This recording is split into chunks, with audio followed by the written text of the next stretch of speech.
একটু তোলো সুন্দরী মুখের থেকে ওড়না তোমার, একটু তোলো সুন্দরী আলো করে মুখ না দেখে, আলো করে মুখ না দেখে কি করেছে প্রেম করি, মুখের থেকে ওড়না তোমার, একটু তোলো সুন্দরী মুখের থেকে ওড়না তোমার, একটু তোলো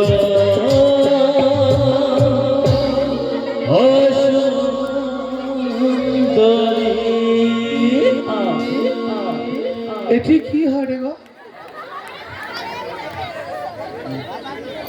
প্রেম করে রে, কাঠ বসা আগিছে, 2 বছর বাকি আছে শ্মশান গিয়েইতে প্রেম করে রে বসে আইছি।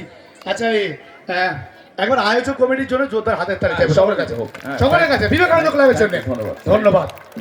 ঠাকুমা, এটা সত্যি কথা বলবেন তো? হ্যাঁ। হ্যাঁ। আচ্ছা, আপনার অনুষ্ঠান করে বিয়ে হয়েছিল না প্রেম করে বিয়ে হয়েছিল? না না, কোনো করে হয়নি বাবু, এদিকে পালিয়ে আসছি।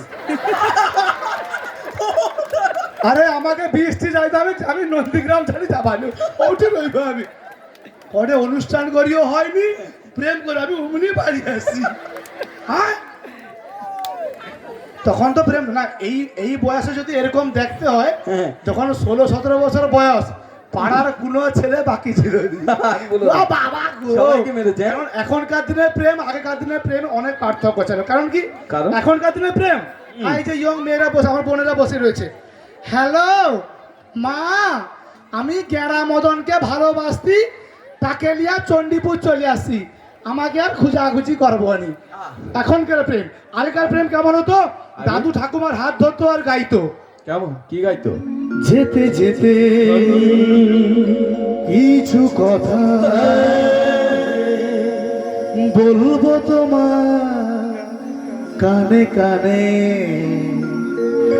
ও রানুদি, আমি তোমার বাদাম কাকু। আরে সে রানু মন্ডল আর বাদাম কাকু এখন আগে প্রচুর ভাইরাল ছিল, এখন কিন্তু